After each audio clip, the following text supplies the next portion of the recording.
నా ప్రభా నీకే వందనాలు, స్తుతులు, స్తోత్రాలు ప్రభా. ఈ సమయంలో నాయన నీ బిడ్డలతో కలుసుకుని తండ్రి నాయన స్తుతించడానికి, కీర్తించడానికి, నాయన నీ యొక్క వాక్యాన్ని వినడానికి సిద్ధపడుచుండగా ఇదిగో ఈ ఉదయకాల సమయంలో ప్రభా మా యొక్క తండ్రి నాయన హృదయాలను తెరవండి, నీ వాక్యముతో నింపండి ప్రభా. నాయన నీ సన్నిధిలో మేము ఎలాగా నాయన నిలబడాలో మాకు నేర్పించండి. నీ కొరకు ప్రయాసపడి అనేకులు నీ వాక్కులు చేత పట్టుకుని వెళుచున్న ప్రతి వారిని కూడా నీ మాటతో నింపి ప్రభా నీవే వాడుకోండి, నిలబెట్టండి ప్రభా.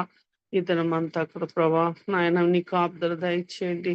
ఈ యొక్క తండ్రి ఆదివారి దినము మా అందరికీ, మా కుటుంబాలకు నాయన ఇక్కడ చేరిన ప్రతి వారికి దీవెనకరముగా చేయమని నీ వాక్యం విత్తనాయన నీ బిడ్డను నీ సిలువ చాటును దాచి నాయన నీవే వాడుకోమని ప్రభా నీవే మహిమ ఘనత ప్రభావాలు పొందమని యేసుక్రీస్తు నామమున అడిగి వేడుకొంచున్నాము తండ్రి. Amen. Amen amen hallelujah praise the lord. Thank you so much అమ్మగారు. స్వరూపనియ ప్లీజ్. ఇప్పుడు వచ్చిన పరిశుద్ధులందరికీ దేవుని నామంలో వందనాలండి. ఈ సమయంలో మనకు వాక్యాన్ని అందించడానికి దైవానుచిత్తముగా ఏర్పరచబడిన పాస్టర్ జామి రవికుమార్ అయ్య గారు మనకు వాక్యాన్ని అందించడానికి సిద్ధంగా ఉన్నారండి. అయ్యగారు అందరికీ సుపరిచితులే. కొత్త వారి కోసం సభా మర్యాద కోసం చిరు పరిచయం, అయ్యగారిని పరిచయం చేయడం గౌరవంగా భావిస్తా ఉన్నాం. పాస్టర్ జామి రవికుమార్ అయ్య గారు వేదాంతవేత్త మరియు విద్యావేత్త, సంఘ పరిచర్యతో పాటు యువత మరియు పిల్లల మధ్య, గిరిజన ప్రాంత ప్రజల మధ్య పాస్టర్ రవికుమార్ గారు ప్రభువుని ఆసక్తితో సేవిస్తూ ఉన్నారు.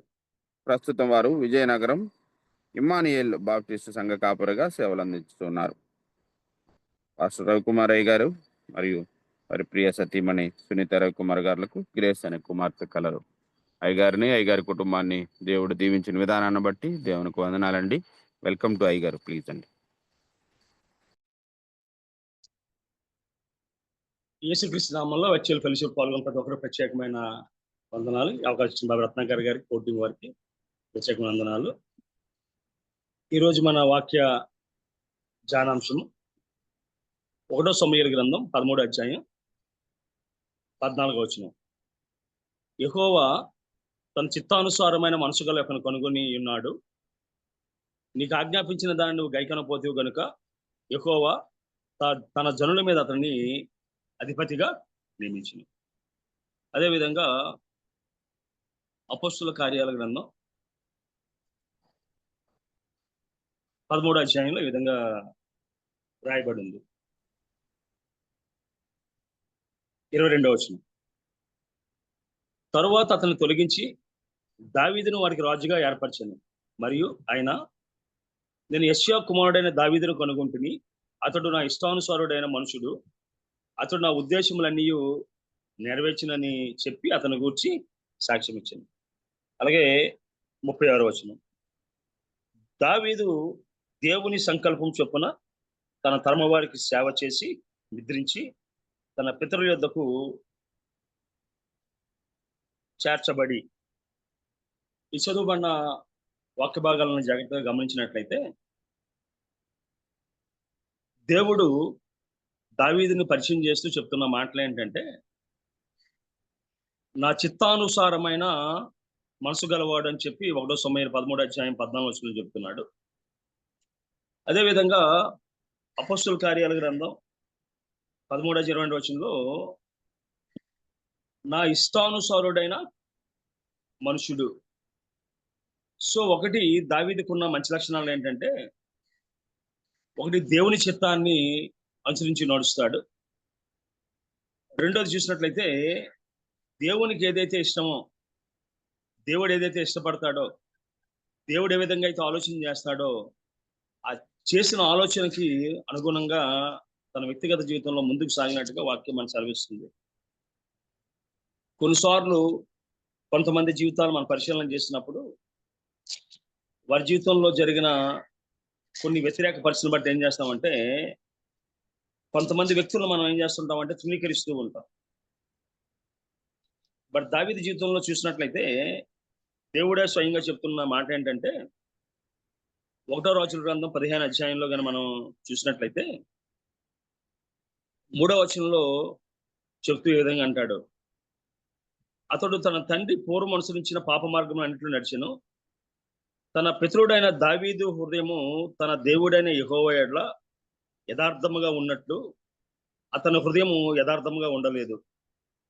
దావీదు హిత్తీయుడైన ఉరియా సంగతి యందు తప్ప తన జీవిత దినములన్నీ యెహోవా దృష్టికి యథార్థముగా నడుచుకొనుచు యెహోవా తనకి ఇచ్చిన ఆజ్ఞలలో దేని విషయమందును తప్పిపోకుండాను గనుక దావీదు నిమిత్తము అతని తర్వాత కుమారులు నిలుపుటకు యెరూషలేములో స్థిరపరచుటకు అతని దేవుడైన యెహోవా యెరూషలేమునందు దావీదుకి దీపముగా అతని ఉండనిచ్చినని బైబిల్లో రాయబడ్డాడు.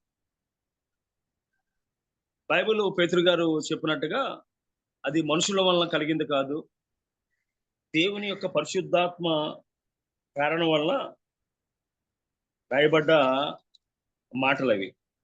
ఎవరు రాసినా ఏం చేసినా ఇక్కడ 1 పేతురు గ్రంథం 2 పేతురు 1:21 అంటాడు, ఎలయనగా ప్రవచనము ఎప్పుడునూ మనుషుని ఇచ్చిన బట్టి కలగలేదు గాని మనుషులు పరిశుద్ధాత్మ వలన ప్రేరేపింపబడిన వారై దేవుని మూలముగా పలికిరి.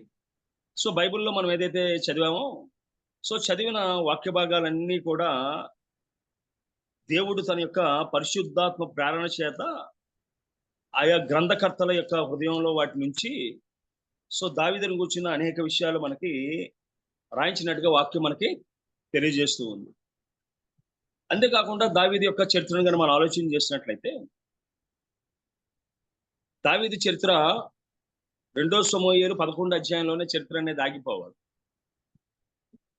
బట్ దేవుడి పట్ల ఆయనకున్న ప్రేమ, ఒకవేళ ఆయన వ్యక్తిగత జీవితంలో లోపం ఉండొచ్చు, పాపం ఉండొచ్చు. ఎందుకంటే దావీదు యొక్క వైవాహిక జీవితంలో జరిగిన విషయం ఏంటంటే, దావీదు ప్రారంభ దినాలలో అతని వ్యక్తిగత జీవితంలో ఎదగాలని ఆశతో ఉండి వివాహాన్ని ఏం చేశాడంటే తన ఎదుగుదలలో వాడుకోవడానికి ప్రయత్నం చేశాడు. బైబిల్లో కానీ మనం చూసినట్లయితే రాయబడ్డ మాట ఏంటంటే 1 సమూయేలు గ్రంథం 19 అధ్యాయం 26వ వచనంలో సౌలు సేవకులు ఈ మాటలు దావీదునకు తెలియజేయగా తన రాజునకు అల్లుడు కావాలన్న కోరిక కలిగిన వాడై ఏం చేశాడంటే మొట్టమొదట 19వ వచనంలో కానీ చూసినట్లయితే రాయబడ్డ మాట ఏంటంటే, చూద్దాం 18వ అధ్యాయం 17వ వచనంలో, ఇశ్రాయేలు వారితో 16 చదువుతున్నాను. ఇశ్రాయేలు వారితో యూదా వారితో దావీదు జనులకు ముందు వచ్చి పోచుని చేత అతను ప్రేమించిరి. సౌలు నా చెయ్య వాని మీద పడకూడదు, ఫిలిస్తీను చెయ్య వాని మీద పడునుగా కనుకొని దావీదు నా పెద్ద కుమార్తెను మేరాబు నీకు ఇత్తును, నువ్వు నా పట్ల యుద్ధశాలివై ఉండి యెహోవా యుద్ధం జరిగింపవలని అన్ను.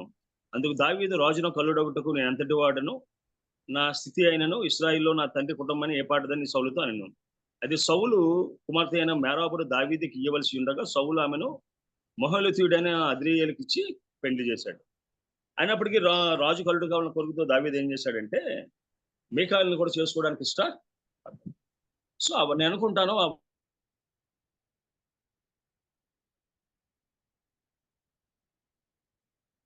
వైవాహిక జీవితం ఏమైందంటే తర్వాత దాన్ని బట్టి దావీదు వ్యక్తిగత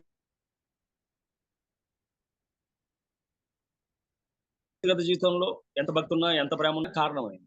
కానీ సర్వసాధారణంగా మనం కానీ చూసినట్లయితే బైబిల్లో ఒక విషయంలో పొరపాటు చేసిన తర్వాత ఆ చరిత్ర మనకు ఎక్కువగా మనకు కనబడదు. మనకి ఒకవేళ మనం చూసినట్లయితే సౌలు చరిత్ర 1వ సమూయేలుతో మనకు ముగిసిపోద్ది. It will not carry forward. అదేవిధంగా చాలా మంది వ్యక్తుల యొక్క చరిత్ర, ఎవరైతే దేవుని సందులో వ్యతిరేకంగా ప్రవర్తించారో వారి చరిత్ర అధ్యాయంలోనో లేదా గ్రంథంలోనూ ముగిసిపోయిన సందర్భాలు లేదు.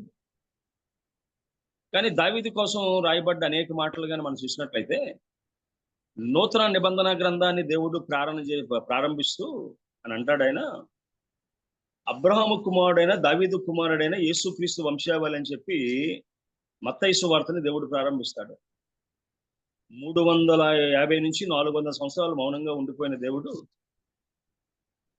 ఆయన నూతన నిబంధనని ప్రారంభిస్తూ ఆయన ప్రారంభించిన మొట్టమొదటి మత్తయి సువార్త 1:1 మనం చూసినట్లయితే అబ్రహాము కుమారుడు దావీదు కుమారుడైన యేసుక్రీస్తు వంశావళిని ప్రారంభిస్తాడు ఆయన. మరి దావీదు అంటే దేవునికి ఎంత ఇష్టమో అక్కడితో ప్రారంభమై ప్రకటన గ్రంథం 22వ అధ్యాయంలో కానీ మనం చూసినట్లయితే 14వ వచనంలో 16వ వచనంలో సంగముల కోసం ఈ సంగతుల గురించి మీకు సాక్ష్యం ఇచ్చుటకు యేసు అని నేను నా దూతను పంపి ఉన్నాను. నేను దావీదు వేరు చిగురును, సంతానమును, ప్రకాశమానమైన వేకు చుక్కనై ఉన్నాను అని చెప్పి పరిచయం చేసి, సో ఎక్కడో 2 సమూయేలు 11 అధ్యాయంలో ఆగిపోవాల్సిన దావీదు చరిత్రని దేవుడు తీసుకొచ్చి నూతన నిబంధనని ప్రారంభించి ప్రకటన గ్రంథంతో ముగించినట్టుగా వాక్యం మనకి సెలవిస్తూ ఉంది. అంతేకాకుండా మనం చూసినట్లయితే యేసు క్రీస్తు యొక్క పుట్టుక, అదేవిధంగా యేసుక్రీస్తు పుట్టుకను పరిచయం చేస్తూ దేవదూతలు చెప్పిన మాటలు కానీ రాయబడ్డ మాటలు కానీ మనం విన్నట్లయితే, మనం చూసినట్లయితే లూకాసు వార్త 1వ అధ్యాయం 27వ వచనంలో దావీదు వంశస్థుడైన యోసేపు అని ఒక పురుషునికి ప్రదానము చేయబడిను అని చెప్పుకొస్తూ కిందగానే మనం ఇంకా 2వ అధ్యాయానికి వచ్చినట్లయితే అక్కడ రాయబడ్డ మాట అంటే 4వ వచనంలో యోసేపు దావీదు వంశములోను గోత్రములోను పుట్టినవాడు గనుక అని చెప్తూ 5వ వచనంలో బెత్లెహేం అనబడిన దావీదు ఊరికి వెళ్ళాను అని రాయబడ్డాను. అదేవిధంగా 11వ వచనంలో దావీదు పట్టణం మందు నేడు రక్షకుడు మీ కొరకు పుట్టి ఉన్నాడు.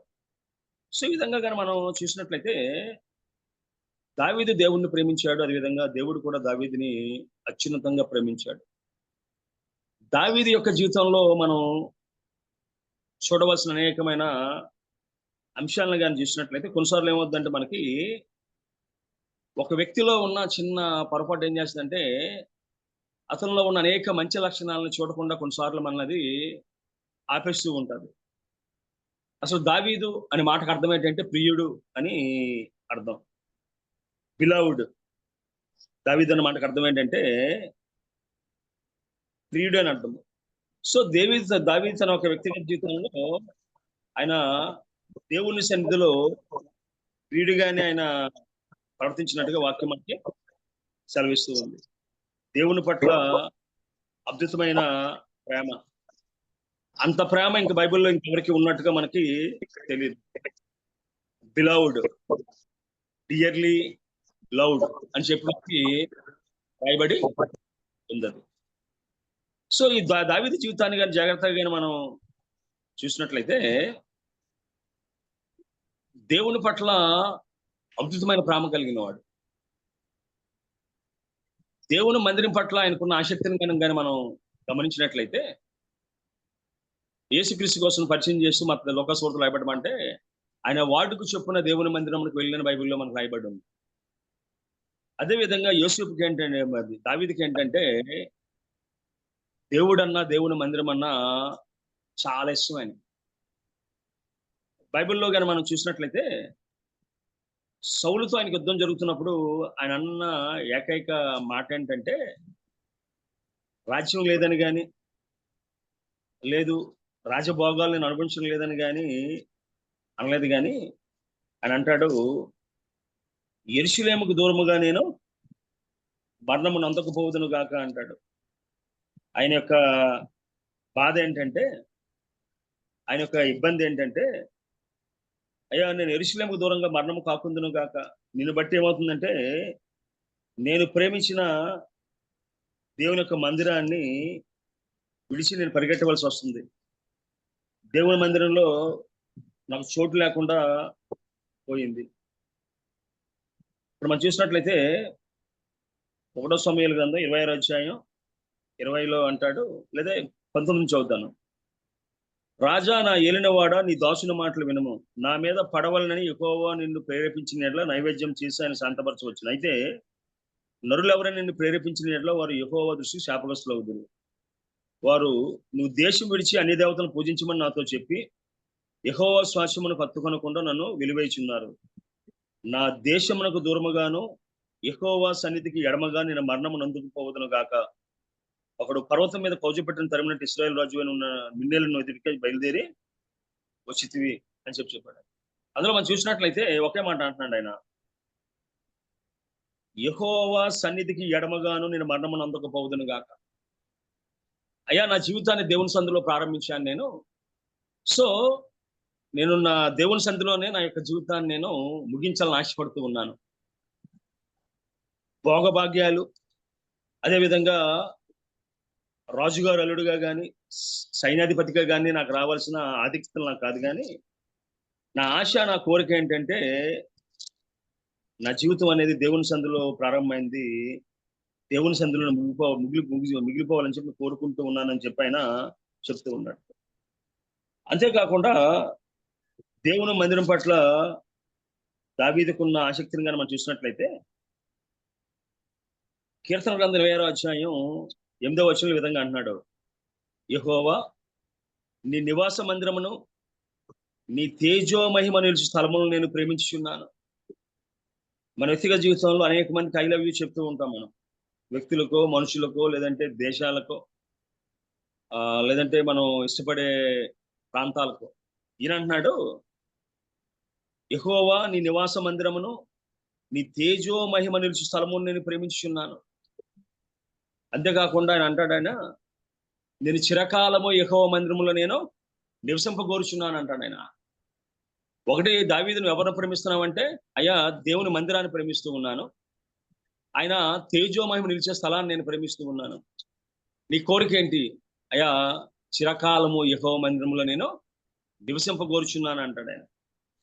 అంతేకాకుండా దావీదు యొక్క తన కీర్తనలో కానీ మనం చూసినట్లయితే దేవుని మందిరం పట్ల ఆయనకున్న ఆశ, దేవుని మందిరం పట్ల ఆయనకున్న ఆసక్తి మనం చూసినట్లయితే అంటాడు, అయ్యా నీ ఇంటిని గూర్చిన ఆసక్తి నన్ను భక్షిస్తూ ఉంది అంటాడు ఆయన.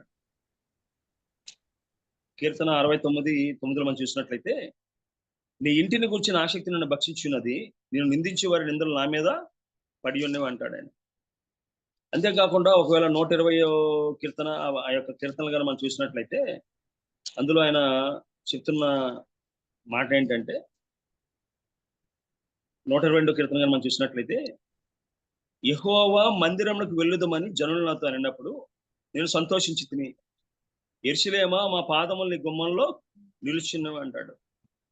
అదేవిధంగా 5వ వచనంలో అంటాడు, యెరూషలేము యొక్క క్షేమం కొరకు ప్రార్థన చేయుడు, యెరూషలేమా నేను ప్రేమించేవారు వర్ధిల్లుదురు అంటాడు. అదేవిధంగా 9వ వచనంలో అంటాడు, మన దేవుడైన యెహోవా మందిరము నిమిత్తము నీకు మేలు చెయ్య ప్రయత్నించేదను అంటాడు. దావీదు దీవించబడ్డానికి, అదేవిధంగా ఆయన పేరు చిరస్థాయిగా ఉండడానికి కారణం ఏంటంటే, ఆయన దేవుని మందిరాన్ని ప్రేమించే వ్యక్తిగా ఉన్నాడు. అది కూడా మనస్ఫూర్తిగా ప్రేమించే వ్యక్తిగా దావీదు మనకి కనబడుతూ ఉన్నాడు. బైబిల్లో చెప్తుంది, ఆయన తేజో మహిమ నుంచి స్థలాన్ని ప్రేమిస్తున్నాడు. మన ఈరోజు దినాన ఎంతమంది దేవుని మందిరాన్ని ప్రేమించేవారుగా ఉన్నాం, ఆయన మహిమ నుంచి స్థలాన్ని ప్రేమించేవారుగా ఉన్నాం. ఎంతమంది అయ్యా యెహోవా మందిరంకి వెళ్దాము అని అన్నప్పుడు ఎంతమంది మనం సంతోషించేవారుగా ఉన్నాం. అంతేకాకుండా అనేకమైన కీర్తనలో దేవుని పట్ల ఆయన చూపించిన ప్రేమను మనం చూసినట్లయితే 42వ కీర్తనలు అంటాడు, దుప్పి నీటి వాగుల కొరకు ఆశపడినట్లు దేవా నీ కొరకు నా ప్రాణం ఆశపడుచున్నది, నా ప్రాణము దేవుని కొరకు తృష్ణగొనుచున్నది, జీవము గల దేవుని కొరకు తృష్ణగొనుచున్నది అంటాడు. అదేవిధంగా మనం చూసినట్లయితే 4వ వచనంలో, జన సమూహంతో పండుగ చేయుచున్న సమూహంతో నేను వెళ్ళిన సంగతిని, సంతోషము కలిగి స్తోత్రము చెల్లించున్న నేను దేవుని మందిరముకు వారిని నడిపించిన సంగతి జ్ఞాపకం చేసుకునగా నా ప్రాణము నాలో కరిగిపోవచ్చున్నది, నా ప్రాణమాన్ని వేళ కుంగి ఉన్నావు అంటాడు ఆయన. ఒకవేళ కోరాహు రాసిన కీర్తనలో కూడా మనం చూసినట్లయితే దావీదు యొక్క మనస్సు, దావీదు యొక్క తలంపులు మనకు ఎక్కువ కనబడుతుంటాయి.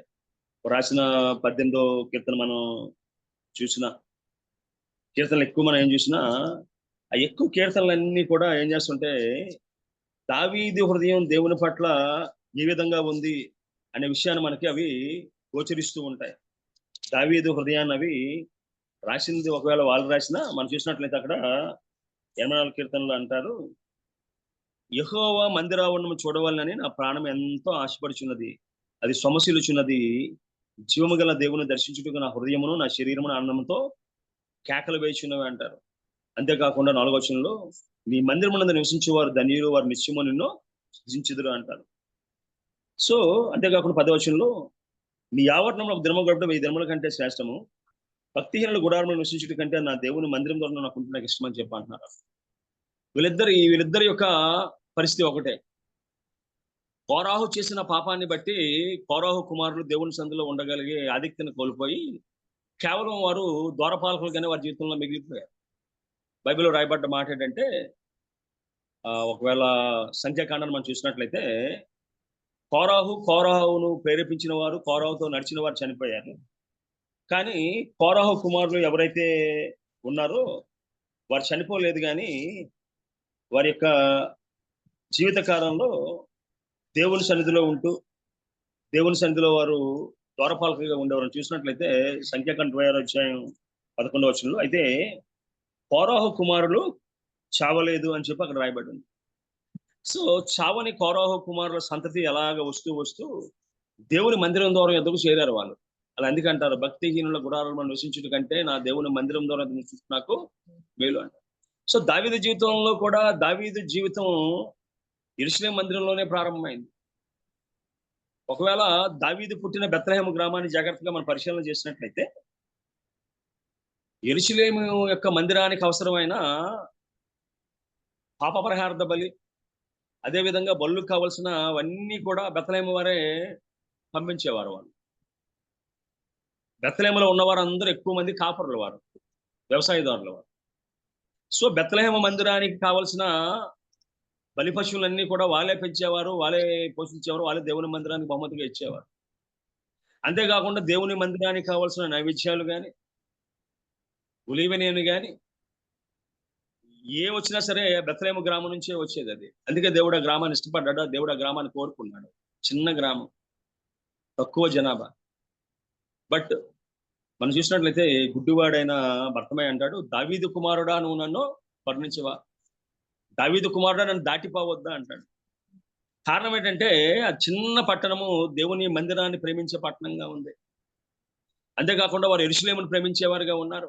ఎందుకంటాడు, కొండల తట్టు నా కన్నులు ఎత్తుచున్నాను. దావీదు యెరూషలేము మందిరానికి కావాల్సిన ఆ గొర్రెలను మేపుతూ, యెరూషలేము చుట్టూ పర్వతాలు ఉన్నాయి, ఆ పర్వతాల మధ్య ఆయన యొక్క దేవుని మందను మేపుతూ అంటాడు, కొండల తట్టు నా కన్నులు ఎత్తుచున్నాను, నాకు సహాయం ఎక్కడి నుండి వచ్చింది. ప్రభా, నేను ఎక్కలేనంత ఎత్తైన కొండపైకి నన్ను ఎక్కించు అంటాడు. సో దావీదు యొక్క వ్యక్తిగత జీవితంలో దావీదు పురంలో కూడా వాళ్ళకి అలవాటు ఏంటంటే దేవుని మందిరాన్ని ప్రేమించడం వాళ్ళకి అలవాటు. కేవలం మాటలు కాదు, దేవుని మందిరానికి అవసరమైన పస్కా పశువులను కానీ బలి పశువులను కానీ వారు సరఫరా చేస్తూ ఉండేవారు. అంతేకాకుండా మనం చూసినట్టే దావీదు యొక్క భక్తి జీవితాన్ని పరిశీలన చేసినట్లయితే చూద్దాం ఒకసారి 1వ దినవృత్తాంతాల గ్రంథాన్ని కానీ మనం జాగ్రత్తగా పరిశీలన చేసినట్లయితే 22వ అధ్యాయంలో రాయబడ్డ మాట ఏంటంటే 22వ అధ్యాయం 14 చూసినట్లయితే, ఇదిగో నేను నా కష్టస్థితిలోనే ప్రయాసపడి యెహోవా మందిరము కొరకు 2 లక్షల మణుగుల బంగారమును 10 కోట్ల మణుగుల వెండిని తోచ సఖ్యము కానంత విస్తారమైన ఇత్తడిని ఇనుమును సమకూర్చి ఉన్నాను. మ్రానులను రాళ్లను కూర్చించి తిని నీవు ఇంకనూ సంపాదించదువు గాక అని చెప్పి 16వ వచనంకి వచ్చినప్పుడు, లెక్కలేనంత బంగారము వెండి ఇత్తడి ఇనుము మీకు ఉన్నావు కాబట్టి నువ్వు పనికి పూనుకొనము, యెహోవానికి తోడుగా ఉండని చెప్పి కుమారుడితో చెప్తున్నాడు. సర్వసాధారణంగా మన కుటుంబాలు ఎక్కువగా పేదరికం నుంచి ప్రారంభమైన కుటుంబాలే. కానీ మనకి డబ్బుల మీద ఆశ మనకి కొన్నిసార్లు చావడం లేదు. దావీదు గొర్రెలు కాసుకున్నవాడు, వారు అన్నదమ్ములు సైన్యంలో పనిచేసేవారు. కానీ దావీదు ఎప్పుడైతే రాజు అయ్యాడో ధనధాన్యాల మీద భోగభాగ్యాల మీద ఎక్కువ లక్ష్యం పెట్టలేదు. కానీ ఆయన అంటున్నాడు 1వ దినవృత్తాంతాలు 17వ అధ్యాయం 1వ వచనంలో, దావీదు తన ఇంట నుండి ప్రవక్త అయిన నాతానును పిలిపించి, నేను దేవదారు మ్రానులతో కట్టబడిన నగరంలో నివాసం చేస్తున్నాను, యెహోవా నిబంధన మందసము తెరల చోటు ఉన్నదని చెప్పగా, నాతాను దేవుడు నీకు తోడై ఉన్నాడు, నీ హృదయమందున్నది అంతయు చెయ్యమని దావీదుతో అని చెప్పి రాయబడింది అక్కడ. అయ్యా, నేను చూస్తే గొర్రెలు కాసుకున్నా, నేను చూస్తే దేవదారు మ్రానులతో కట్టబడిన నిబంధన మందసంలో నిబంధన మందసం చూస్తే తెరల చాటున ఉంది, శరమేసిన గుడారంలో ఉంది. నేను ఉన్నాను, నన్ను హెచ్చించిన దేవుడు, నన్ను బలపరిచిన దేవుని యొక్క మందిరం విధంగా ఉండడానికి వీల్లేదని మందిరం పట్ల ఆశ చేత ఆయన అనేక పనులు పూనుకున్నట్టు వాక్యం చూపిస్తుంది. అది పేరుకు సొలొమోను మందిరమే. తనకు కావాల్సినవన్నీ సమకూర్చిన వాడు దావీదే. దావీదు చేసిన ఒక్క పాపాన్ని బట్టి దేవుడు అంటాడు, అయ్యా నువ్వు రక్తము ఒలికించిన వాడు కాబట్టి నా మందిరాన్ని నువ్వు కట్టడానికి వీల్లేదు అంటాడు. అయినప్పటికీ దావీదు తన యొక్క పాపాలు తప్పులు ఎరిగినవాడు కాబట్టి, అయ్యా కనీసం ప్రభువా నా కొడుకు కట్టడానికి నువ్వు అవకాశం ఇచ్చావయ్యా, వందనాలని చెప్పి అంటాడు. మనం చూసినట్లయితే 16వ వచనంలో అంటాడు, రాజైన దావీదు వచ్చి యెహోవా సన్నిధిని కూర్చుని ఇలాగ మనవి చేసింది, దేవా యెహోవా నువ్వు నన్ను ఇంత ఎచ్చులోనికి తెచ్చుడుకుని నేను ఎంతటి వాడను, నా ఇల్లు ఏమాత్రపది, దేవా ఇది నీ దృష్టికి స్వల్ప విషయమే. దేవా యెహోవా నువ్వు రాబోవు బహుకాలము వరకు నీ సేవకుని సంతానం గురించి సెలవిచ్చి మనుషులతో మనుషుడు మాట్లాడినట్టు దయపాలించి నాతో మాట్లాడి నా సంతతి ఘనత చెందిన మాట ఇచ్చి ఉన్నావు అని చెప్తూ 20వ వచనం అంటాడు, యెహోవా మేము మా చెవులతో వినేదంతయు నిజము, నీ వంటి వాడు ఎవడనూ లేడు, నువ్వు తప్ప మరి ఏ దేవుడును లేడని చెప్పుకొస్తూ 27వ వచనం అంటాడు, ఇప్పుడు నీ దాసుని సంతతి నిత్యము నీ సన్నిధిని ఉండినట్లుగా దానిని ఆశీర్వదింపను అనుభవించి ఉన్నావు. యెహోవా నువ్వు ఆశీర్వదించినట్లు అది ఎన్నటికి ఆశీర్వాదముగా ఉండనని చెప్తూ ఉన్నాడు ఆయన. కారణం ఏంటంటే దావీదు వ్యక్తిగత జీవితంలో ఆయన చేసిన పొరపాటు ఎరుగుదుడు కాబట్టి, దేవుడు ఒకసారి కాదన్నప్పుడు, దేవుడు ఒకసారి వద్దన్నప్పుడు ఆయన ఏం చేశాడంటే దాన్ని భాగ్యంగానే ఎంచాడు. అక్కడ మనం చూసినట్లయితే, నేను అతని తండ్రి ఎందును, అతడు నా కుమారుడు ఎందును, నీకంటే ముందుగా ఉన్న వారికి నా కృపను నేను నా కృపను చూపక మానను, అంతేకాకుండా నా మందిరమందును నా రాజ్యమందును నిత్యము అతను స్థిరపరిచేదను, అతని సింహాసనం ఎన్నటికీ స్థిరంగా ఉండునని అతనికి తెలియజేసినట్టుగా వాక్యం మనకి చెప్తూ ఉంది. కాబట్టి అంత కష్టపడి అన్ని ఏర్పాటు చేసి వచ్చిన తర్వాత నువ్వు మందిరం కట్టడానికి వీల్లేదు, నువ్వు రక్తం ఒలికించిన వాడు అన్నప్పుడు దావీదు యొక్క స్పందనగా మనం చూసినట్లయితే గొప్ప కృతజ్ఞత, గొప్ప తగ్గింపు స్వభావం.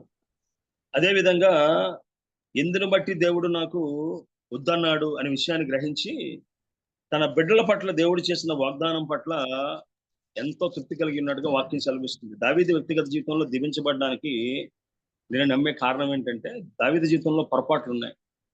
పొరపాట్లు ఉన్నప్పుడు అది పొరపాటు అని చెప్పినప్పుడు దాన్ని పొరపాటు అని ఒప్పుకున్నాడు. ఆ పొరపాటును సరి చేసుకోవడానికి ప్రయత్నం చేశాడు. అన్నిటికన్నా ప్రాముఖ్యంగా దేవుని సన్నిధిని అయితే ఏనాడు విడిచిపెట్టలేదు. దీవించిన, ఆశీర్వదించిన, శ్రమ పెట్టినా, బాధ పెట్టినా, కష్టపెట్టిన, ఏం పెట్టినా ఏనాడు దేవుని సన్నిధిని విడిచిపెట్టలేదు.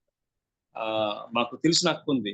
మా బావగారికి పార్కిన్సన్ వ్యాధి వస్తే కొన్ని నెలలు అక్క దేవుని మందిరాన్ని రావడం మానేసింది. అయ్యా నేను నా భర్త కష్టపడి దేవుని సన్నిధిలో సేవ చేసాం, నా భర్తకి ఎందుకు ఈ విధంగా జరిగిందని చెప్పి దేవుని మీద దగ్గర రావడం మానేసింది. మనలో కూడా చాలా మంది మన జీవితంలో కొన్నిసార్లు ఇబ్బందులు జరిగినప్పుడు, మనం అనుకున్న విషయాల్లో జయం లేనప్పుడు చాలాసార్లు దేవుని సన్నిధిని అలుగుతూ ఉంటాం. అది ఒకవేళ మన పొరపాటును బట్టి వచ్చిందా, ఇంకో దాన్ని బట్టి వచ్చిందా ఆలోచన చేయకుండా దేవుని సన్నిధి దూరం అయిపోతాం. దావీదు జీవితంలో చూసినట్లయితే దేవుని సన్నిధిని ఎంత ప్రేమించాడో దాని మాటల్లో మనం చెప్పలేము. ఇంకా ఈ యొక్క దినవృత్తాంతాల గ్రంథంలో ఇంకా మనం ముందుకు వెళ్ళినట్లయితే 29వ అధ్యాయంలో మనం చూసినట్లయితే అని అంటాడు ఆయన 2వ వచనంలో, నేను బహుగా ప్రయాసపడి నా దేవుని మందిరము కావలసిన బంగారు పనికి బంగారమును, వెండి పనికి వెండిని, ఎత్తడి పనికి ఎత్తడిని, ఇనుప పనికి ఇనుమును, కర్ర పనికి కర్రను, గోమేదకపు రాలను, చక్కడ రాలను, వింతైన వర్ణము గల పలు విధములైన రాలను, మిక్కిలి వెలగల నానావిధ రత్నములు, తెల్ల చలువరాయి విశేషంగా సంపాదించింది. మరియు నా దేవుని మందిరం మీద నాకు కలిగిన మక్కువ చేత నేను ఆ ప్రతిష్ఠితమైన బంగారం నిమిత్తం సంపాదించిన వస్తువులు గాక నా సొంత బంగారము వెండిని నా దేవుని మందిరము నిమిత్తము నేను ఇచ్చేదను. గదుల గోడల రేకుమూతకు బంగారు పనికి బంగారమును, వెండి పనికి వెండిని, పనివారు చేయ ప్రతి విధమైన పనికి 6,000 మణుగుల ఒఫీరు బంగారము, 14,000 మణుగుల పటం వేయబడిన వెండిని ఇచ్చి ఉన్నాను. మణుగు అంటే 8 కేజీలు అండి. ఆ లెక్కన సుమారుగా 1,09,203 కేజీలు వెండి ఇచ్చాడట, బంగారం ఇచ్చాడట. 2,34,110 కేజీల వెండి ఇచ్చాడట. అంతేకాకుండా యెహోవా ప్రసిద్ధంగా మనపూర్వకముగా ఇచ్చేవారు ఎవరని అంటాడు. కింద అంటాడు 14వ వచనంలో, ఈ ప్రకారము మనపూర్వకంగా ఇచ్చే సామర్థ్యం మాకుండకు నేను ఎంత మాత్రపు వాడను, నా జనులు ఎంత మాత్రపు వారు, సమస్తమును నీ వల్లనే కలిగిన కదా, నీ స్వసంపద్యము కొంత మేము మీకు ఇచ్చుచున్నాము అంటాడు. అంటే ప్రభువా, ఆ సామర్థ్యం కలిగజేసిన వాడు నువ్వే. నువ్వు ఇచ్చిన దాంట్లో కొంత మేము ఇస్తున్నాము. అంటే వెలకట్టలేని బంగారాన్ని, వెండిని, అదే విధంగా వస్తువులు అన్నిటి కూడా సమకూర్చి అని చెప్తున్న మాట ఏంటంటే, మనకి లోకాసు వార్తలో యేసు చెప్పిన మాట ఉంటుంది, అన్ని చేసే ప్రభువా నేను నిష్ప్రయోజనమైన దాసుడిని అని చెప్పి పక్కకి వెళ్ళి చేతులు కట్టుకోవాలంటాంగా. అదే విధంగా దావీదు జీవితంలో మనం జాగ్రత్తగా పరిశీలన చేసినట్లయితే, దేవుని మందిరానికి ఎంత చేయగలడో అంత ఆయన చేసి, అయ్యా ఈ విధంగా ఉండడుకు సామర్థ్యము కలిగజేసిన వాడు నువ్వే కదా, అయ్యా నువ్వు ఇచ్చిన వాటిలో కదా మేము కొంత నీకు మళ్ళీ ఇస్తున్నాం అనే మాట చెప్పగలిగే కృప దావీదు జీవితంలో ఉందండి. ఎందుకు దావీదుని దేవుడు దీవించాడంటే, ఎందుకు దావీదుని దేవుడు క్షమించాడంటే, ఎందుకు దావీదు వేరు చిగురు అంటారు, దావీదు వేకుడు చుక్క అంటారు, దావీదు వంశం అంటారు. సో ఈ విధంగా కానీ మనం ఆలోచన చేసినట్లయితే, దావీదు దేవుని ప్రేమించాడు, దేవుడు దావీదుని ప్రేమించినట్టుగా వాక్యం మనకి తెలియజేస్తూ ఉంది. సో మన వ్యక్తిగత జీవితాల్లో దావీదు వలె దేవుని మందిరాన్ని ప్రేమించేవారిగా ఉన్నామా? అంతేకాకుండా చూసినట్లయితే, మనం ఆ మందిరాన్ని కట్టినప్పుడు కూడా ఆ మందిరానికి కావలసిన మానులనైనా తూరు రాజైన హీరాము దగ్గర నుంచి తెప్పించినట్టుగా వాక్యం మనకి తెలియజేస్తూ ఉంది. అమ్మా 2 అధ్యాయంలో 11 చూసినట్టు, అప్పుడు తూరు రాజైన హీరాము సొలొమోనుకు పంపించిన ఉత్తరం ఏమనగా, యెహోవా తన జనమును స్నేహించి నిన్ను వారి మీద రాజుగా నియమించి ఉన్నాడు. యెహోవా ఘనత కొరకు మందిరమును, రాజ్య ఘనత కొరకు నగరం కట్టించి తగిన జ్ఞానము తెలివి బుద్ధిగల కుమారుని ఈ రాజైన దావీదుకు దయచేసి భూమి ఆకాశ సృష్టికర్త ఇశ్రాయేలు దేవుడిని యెహోవా స్తుతించునందును గాక అని చెప్పంటున్నాడు ఆయన. సో శ్రేష్టమైనవన్నీ కూడా దావీదు ఏర్పాటు చేసుకుని ఉంచాడండి. మన తెలుగులో సామెత ఉంటుంది, అమర్చిన దాని మీద అయ్యగారు చేయేశారని. దావీదు అన్ని సమకూర్చి దాని మీద సొలొమోను చేసినట్టుగా ఉన్నట్టుగా వాక్యం చదివిస్తుంది. సో ఏదేమైనప్పటికీ దావీదు వ్యక్తిగత జీవితంలో దేవుని మందిరాన్ని ఎంత ప్రేమించాడో మాటల్లో మనం వర్ణించలేము. అంతేకాకుండా దావీదుకు ఇంకొక మంచి లక్షణం ఏంటంటే, అనుదినము దేవుని కీర్తిస్తూ ఉండేవాడు, అనుదినము దేవుని ప్రార్థిస్తూ ఉండేవాడు. దావీదు జీవితంలో మనం చూసినట్లయితే ఆయన ప్రార్థన గాని, అదే విధంగా దేవుని పట్ల ఆయనకున్న ప్రేమ గాని ఏది కూడా తెచ్చిపెట్టుకుంది కాదు. అది మనం చూసినట్లయితే 119వ కీర్తన 160 విషయంలో అంటాడు, నీ న్యాయ విధులను బట్టి దినమునకు 7 మార్లు నేను స్తుతించుచున్నాను. నీ ధర్మశాస్త్రము ప్రేమించే వారికి ఎంతో నెమ్మది కలదు, వారు తూలి తుట్టుటకు కారణమేమీ లేదంటాడు. సో దినానికి 7 మార్లు ప్రార్థన చేయగలిగే కృపలో ఆయన ఉన్నట్టుగా వాక్యం మనకు సెలవిస్తూ ఉంది. రెండో చూసినట్లయితే, దావీదు వ్యక్తిగత జీవితంలో సృష్టిలో దేన్ని చూసినా దేవుడే కనబడేవాడు.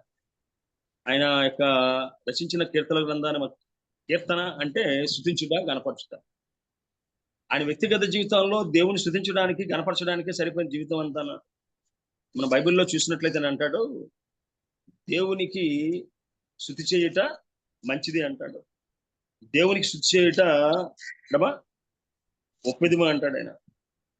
మనం బైబిల్లో కానీ చూసినట్లయితే, యెహోవాని స్తుతించుట మంచిది, యెహోవాని స్తుతించుట ఒప్పిదము, యెహోవాని స్తుతించుట స్వాభాస్కరం. అనేక మాటలైనా చెప్తూ ఉంటాడు. ఎందుకంటే దేవుని అంటే ఆయన ప్రేమ. దేవుని చూస్తున్న కొద్దీ దేవుణ్ణి స్తుతించిన కొద్దీ దేవుని స్తుతించడం ఆయనకి అంత ఇష్టం ఆయనకి.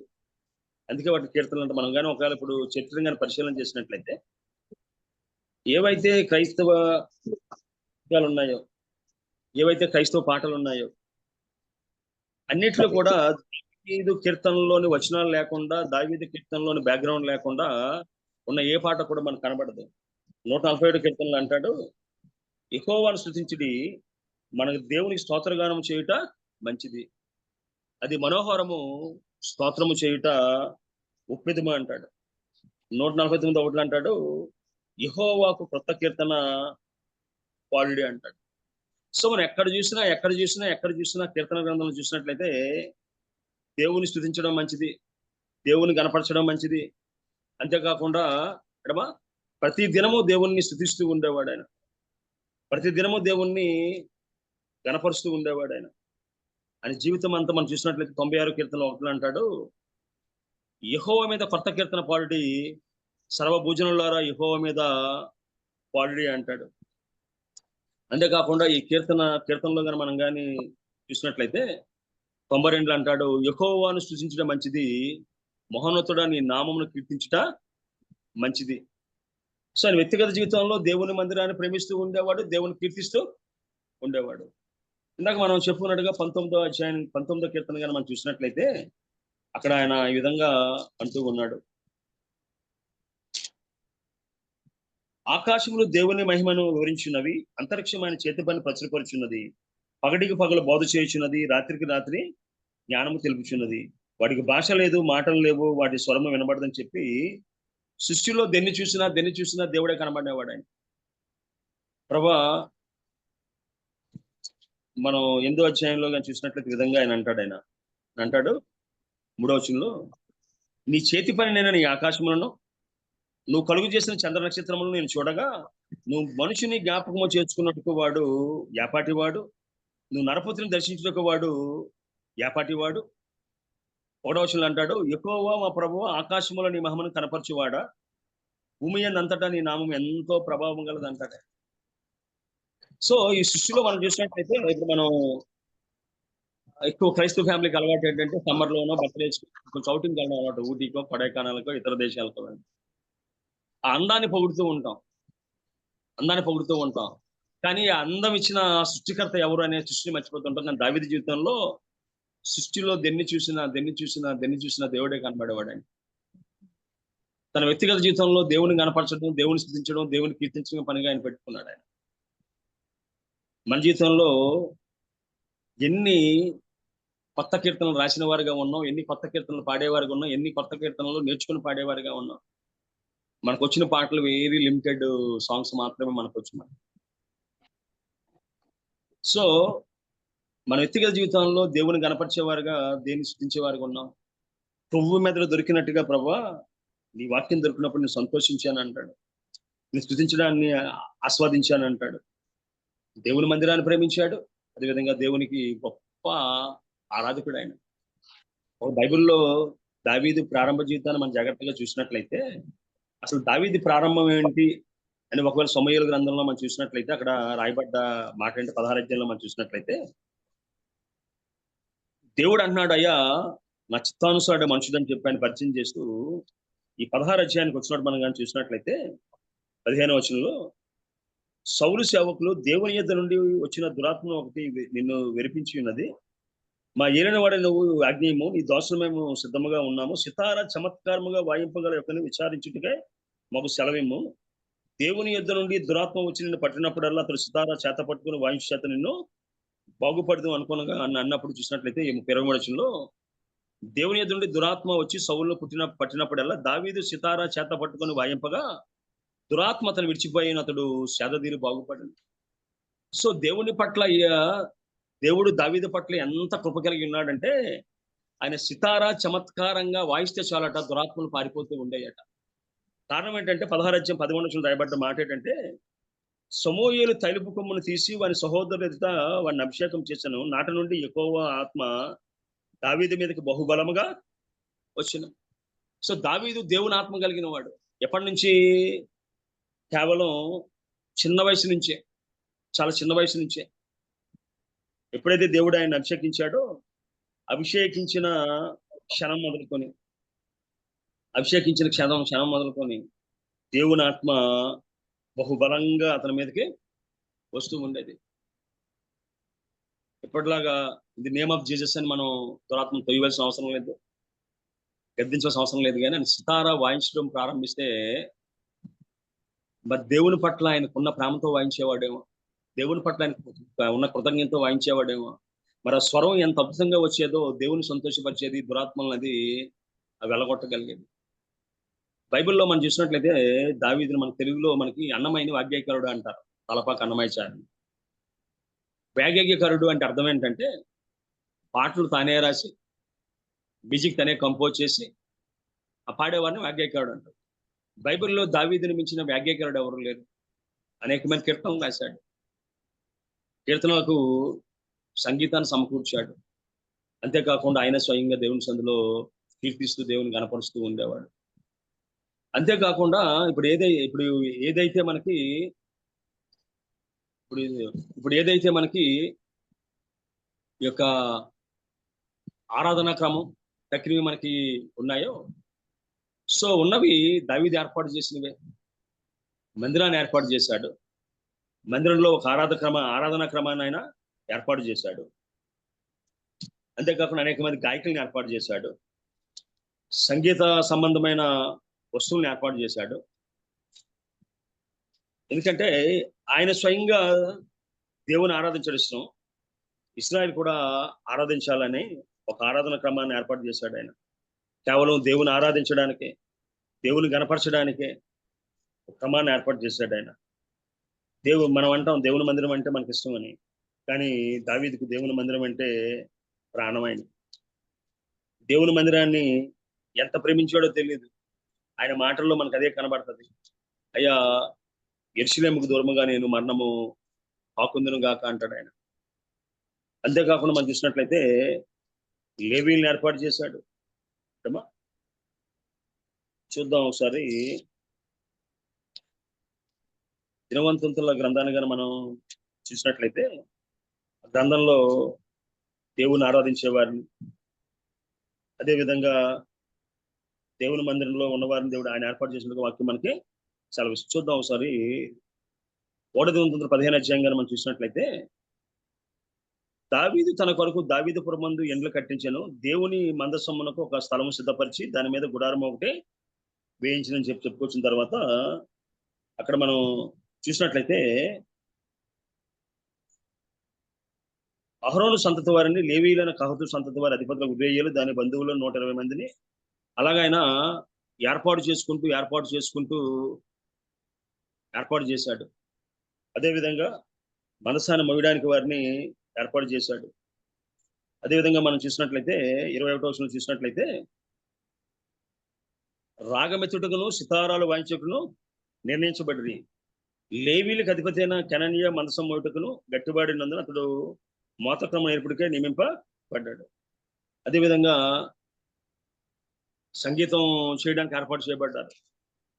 అంతేకాదు మనం చూసినట్లయితే దావీదు జీవితంలో దేవుని మందసాన్ని మోస్తున్నప్పుడు మనస్ఫూర్తిగా దేవుని సందులో నాట్యం చేసినట్టుగా మనకు బైబిల్ మనకి చెప్తూ ఉంది.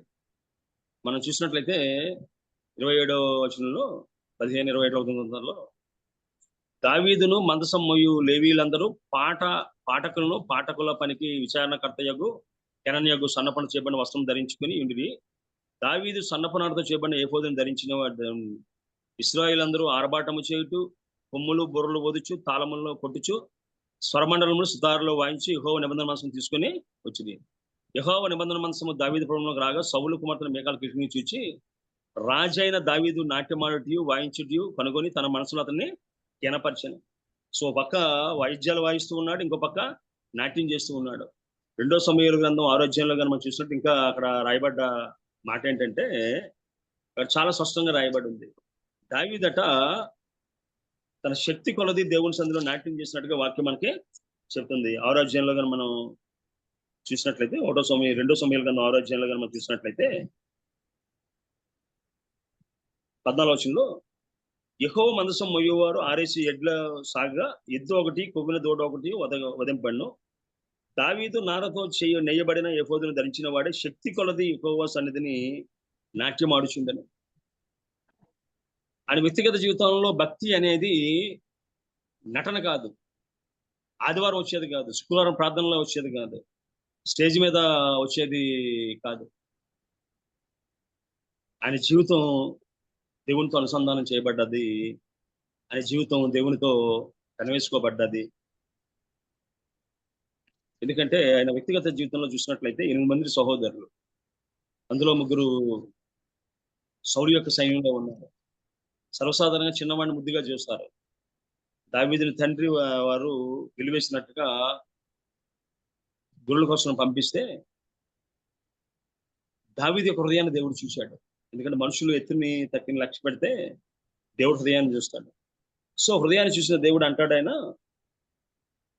16వ అధ్యాయంలో కానీ మనం చూసినట్లయితే 7వ వచనంలో యెహోవా సమూయేలుతో ఇలాగ చేసి సెలవిచ్చును, అతని రూపమును అతని ఎత్తును లక్ష్య పెట్టకము, మనుషులు లక్ష్య పెట్టి వాటిని యెహోవా లక్ష్య పెట్టడు అని చెప్పుకొస్తూ 12వ వచనంలో అంటాడు,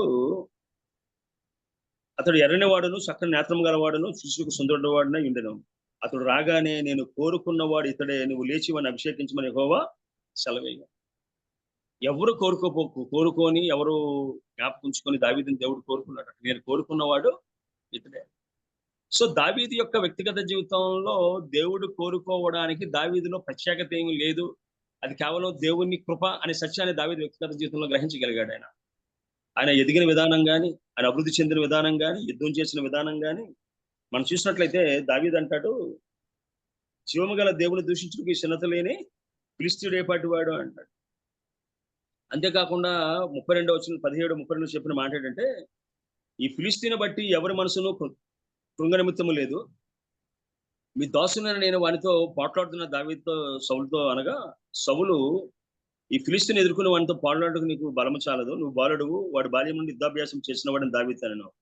అందుకు దావీదు సౌలుతో ఇట్లన్నో, మీ దాసునైన నేను నా తండ్రి యొక్క గొర్రెలను కాయిచుండా సింహమును ఎగుబంటి వచ్చి మందలో నుండి ఒక గొర్రెపిల్లను ఎత్తుకొని పోచుండగా నేను దాన్ని తరిమి చంపి దాని నోట నుండి గొర్రెపిల్లను విడిపించి తిని, అది నా మీదకి రాగా దాన్ని గడ్డం పట్టుకొని దాన్ని చంపి తిని.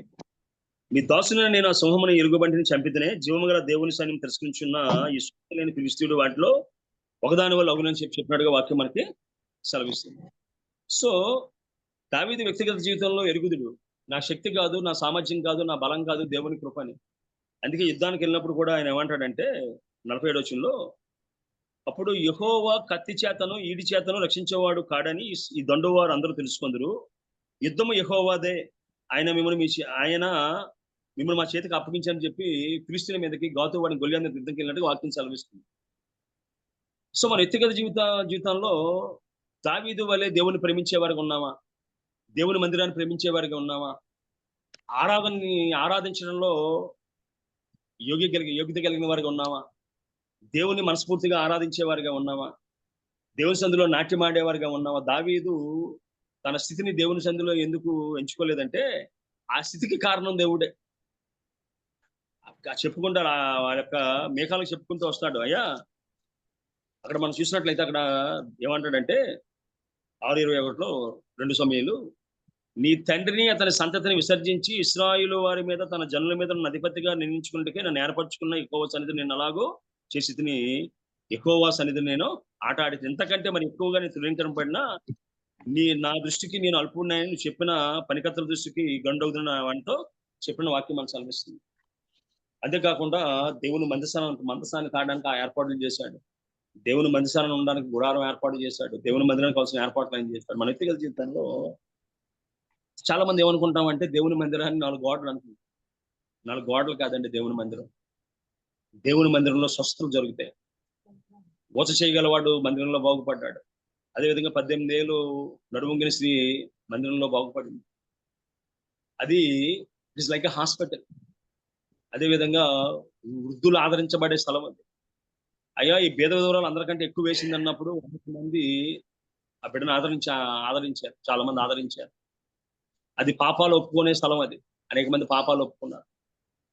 అనేక మంది చట్టాలు తుపాకీ గొట్టాలు మారని వ్యక్తులు మందిరానికి వచ్చి వారి జీవితాలు మార్చుకున్నారు. సుంకరి తన జీవితాన్ని మార్చుకొని నీతిమంతులుగా తీర్చబడి వెళ్ళినట్టుగా వాక్యం మనకి సెలవిస్తుంది. మన పాపాలు ఒప్పుకునే స్థలం అది. అంతేకాకుండా మనం చూసినట్లయితే హిజ్కియా కానీ యెహోషాపాతు కానీ వారి జీవితంలో సమస్య వచ్చినప్పుడు ఆ ఉత్తరం తీసుకొచ్చి దేవుని సందులో వారు పరిచి ప్రార్థన చేసినప్పుడు శత్రువులు పారిపోయినట్టుగా, ఒక దేవదూత 185,000 చంపినట్టుగా వాక్యం మనం సెలవిస్తుంది. మళ్ళీ చాలా మంది ఏమనుకుంటామంటే అది 4 గోడలు అనుకుంటాం. సాతాను దుర్గాలను ఎదిరించగలిగేది, పాతాళపు ద్వారాలు దాని ముందు నిలవనేరమని వాక్యం సెలవిస్తుంది. అంతేకాకుండా విద్య లేని పామరులు విద్యను పొందుకునే స్థలం అది. ఎవరైతే మన పూర్వీకులు ఉన్నారో ఎక్కడ చదువు నేర్చుకున్నారంటే ఆ మందిరంలోనే చదువు నేర్చుకున్నారు. 6 దినాలు అది బడి, 7వ దినాన అది గుడి. అదేవిధంగా మందిరానికి అనుగుణంగా అనేక కాలేజెస్, ఆంధ్ర క్రిస్టియన్ కాలేజ్, అనేక కాలేజెస్. అది విద్యా మందిరం, అది ప్రార్థనా మందిరం, అది ఒక రోగులు స్వస్థపరిచే స్వస్థతా స్థలం, పాపాలు సరిచేయగలిగే స్థలం అది. ఆ యెరూషలేము మందిరం అనేక మందికి దీవెనకరంగా ఉంది, అనేక మందికి ఆశీర్వదకరంగా ఉంది. సో మన వ్యక్తిగత జీవితంలో మందిర నిర్మాణకులుగా ఉన్నామా, లేదు సజీవమైన రాళ్లతో మందిరాన్ని కట్టేవారుగా, మనం ఆత్మను కట్టేవారుగా మన జీవితంలో ఉన్నామా, మందిరాన్ని ప్రేమించేవారుగా ఉన్నామా? చాలా గ్రామాలు బాగుపడడానికి కారణం ఏంటంటే, చాలా పేటలు బాగుపడడానికి కారణం ఏంటంటే, వారి యొక్క గ్రామంలోనో వారి యొక్క పేటలోనో పెట్టబడ్డ మందిరాలను బట్టి అనేక మంది చదువుకోవడానికి, తప్పేదో రైట్ ఏదో తెలుసుకోవడానికి, ఆ తాగుడు దూరంగా ఉండడానికి, తక్కిన పనులు దూరంగా ఉండడానికి అది కారణమైంది. సమూయేలు ఎదిగించబడ్డానికి మందిరం కారణమైంది. అన్న దీవించబడడానికి కారణమైంది. సమూయేలు దీవించబడ్డానికి కారణమైంది. సో మందిరాన్ని అంత సులువుగా మనం తీసుకోవడం కాదు, కానీ మన పితరులు ఏ విధంగా బాగుపడ్డారంటే, ఓ దినాన మందిరానికి, సండే స్కూల్కి వెళ్ళో, చర్చికి వెళ్ళో, మన పూర్వీకులు విన్న వాక్యం దినాన్ని స్థాయికి మనం నిలబెట్టుకొచ్చింది అది. సో ఆ మందిరాన్ని ప్రేమించే బిడ్డలుగా మన జీవితంలో మనం ఉండగలుగుతూ ఉన్నామా? అందుకే ఎందుకు తక్కిన మతాల వారికి మందిరం అంటే భయం అంటే, ఆ మందిరంలో ఏం జరుగుద్దో తెలుసు. ఆ మందిరంలో ఎన్ని ఆశీర్వాదాలు ఉన్నాయో, ఎన్ని దీవెనలు ఉన్నాయో. అందుకే సాతాను మందిరాలు పెట్టకుండా ఆటంకాలు అది కలిగిస్తూ ఉంటది. ఆదివారం ఆరాధన జరగకుండా ఆటంకం కలిగిస్తుంది. ఎందుకంటే ఎక్కడైతే ఆరాధన ఉంటుందో అక్కడ దేవుని సన్నిధి దిగొస్తుంది. దిగొచ్చిన సన్నిధి అనేక అద్భుత కార్యాలు చేస్తుంది, అనేక జీవితాలను సరి చేస్తుంది, అనేక ఆశీర్వాదాలను అది ఇస్తాడు. సో మన వ్యక్తిగత జీవితంలో దావీదు వలె దేవుని మందిరాన్ని ప్రేమించే వారిగా ఉన్నామా? దేవుని మందిరపు నిర్మాణకులుగా ఉన్నామా? దేవుని మందిరపు పోషకులుగా మన జీవితంలో ఉన్నామా? దేవుని మందిరంలో ఒక క్రమాన్ని ఏర్పాటు చేసేవారుగా ఉన్నామా? దావీదు సంగీతం కోసం ఏర్పాటు చేశాడు, అదేవిధంగా ద్వారపాలకులను ఏర్పాటు చేశాడు, లేవీలను ఏర్పాటు చేశాడు. ఈ సెటప్ ఈచ్ అండ్ ఎవ్రీథింగ్. ఎందుకంటే అంత బిజీగా ఉన్నప్పుడు, అన్ని యుద్ధాలు చేసినప్పుడు కూడా దేవుని మందిరాన్ని విడిచిపెట్టిన వ్యక్తిగా ఆయన ఉన్నాడు. సమయం అయిపోతుంది, కొన్ని మాటలు నేను త్వరగా చెప్పి నేను ముగించాలని ఆశపడుతున్నాను. రెండో దావీదులో ఉన్న ఒక మంచి లక్షణం ఏంటంటే, తప్పు చేసినప్పుడు తప్పును ఒప్పుకునే గుణం ఆయన జీవితంలో ఉంది. మనం చూసినట్లయితే నాతాను వస్తాడు. నాతాను వచ్చినప్పుడు ఈ జరిగిన కథ అంతా చెప్తాడు. అయ్యా ఒకరికి 100 గొర్రెలు ఉన్నాయి, ఒకరికి 1 గొర్రె ఉంది. కానీ వారి ఇంటికి ఒకటి వచ్చినప్పుడు చూద్దాం ఒకసారి 12 విధంగా చెప్తా అంటాడు. అది 12:4 2 సమయాలు. అట్లుండగా మార్గస్థుడు ఒకడు ఐశ్వర్యవంతుని ఎద్దకు వచ్చిన, అతను తన ఎద్దకు వచ్చిన మార్గస్థునికి ఆయుధం చేయటికే తన గొర్రెల్లో గాని గొడ్డల్లో గాని దేనిని ముట్టనొలక ఆ దరిద్రుని గొర్రె పిల్లను పట్టుకుని తన ఎద్దకు వచ్చిన వారికి ఆయుధం చేస్తున్నాడు. దావీదు ఆ మాట విని మనుషుల మీద బహుగా కోపించుకొని, యెహోవా జీవంతో నిశ్చయముగా కార్యం చేసిన వాడు మరణపాతుడు. వాడు కనికరం లేక ఈ కార్యం చేసిన కనుక గొర్రె పిల్లలకు ప్రతిగా 4 గొర్రె పిల్లలు ఇవ్వాలని నాతానుతో అన్నాడు. నాతాను దావీదుని చూసే మనుషుడు, నువ్వే ఇశ్రాయేలు దేవుడు యెహోవా సెలవిచ్చింది ఏమనగా చెప్పుకొచ్చిన తర్వాత వాడు అంటాడు, ఆయన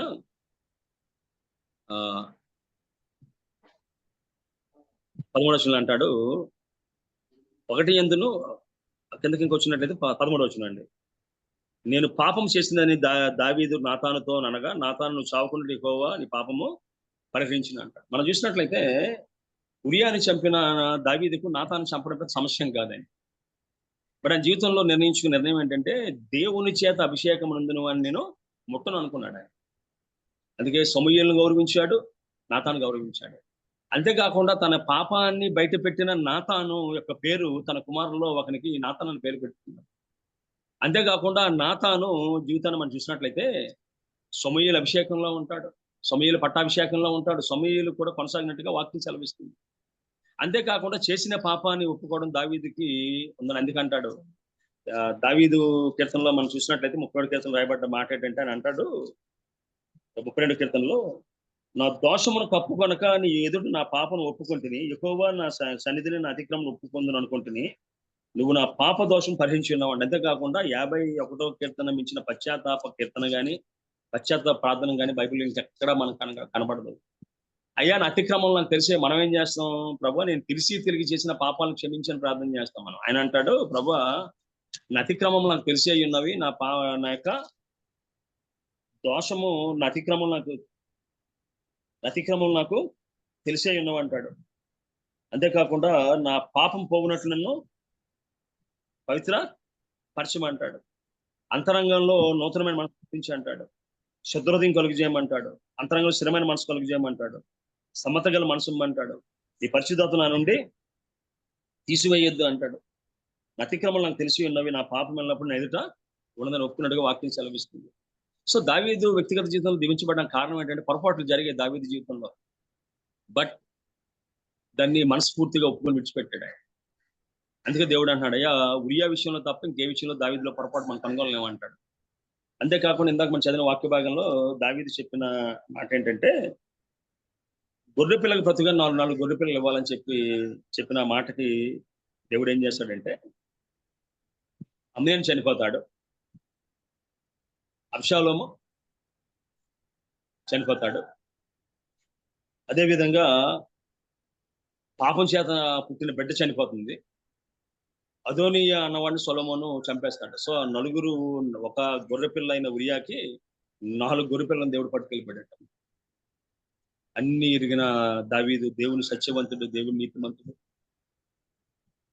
గుమ్మలార మీ తల్ల పైకెత్తుకుంటే మహిమగల ఈ రాజు ప్రవేశించినట్టు గుమ్మల తల్ల పైకెత్తుకుంది, యెహోవా నీ పరిశుద్ధ పర్వతం నివసింపదగిన వాడు ఎవడు అని చెప్పుకొస్తూ దేవుని సంధిలో ఉండవలసిన లక్షణాలు చెప్పుకుంటూ వస్తాడు ఆయన.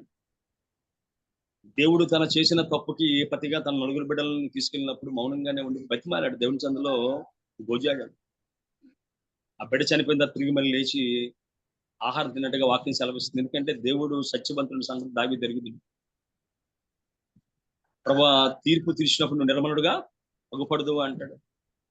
దేవుడు తీర్పు తీర్చినప్పుడు నిర్మలుడుగా ఉంటాడు. ఆయన మానవుడు కాదు, పశ్చాత్తాపడ్డం, నువ్వు అబద్ధం ఆడజాలని సంగతి దావీదు ఎరుగుదమ్మా. ప్రభా నేను ఎంత ప్రేమించానే, నీకోసం ఇన్ని కార్యాలు చేశానే, ఈ తప్పు కాయలేవనలే.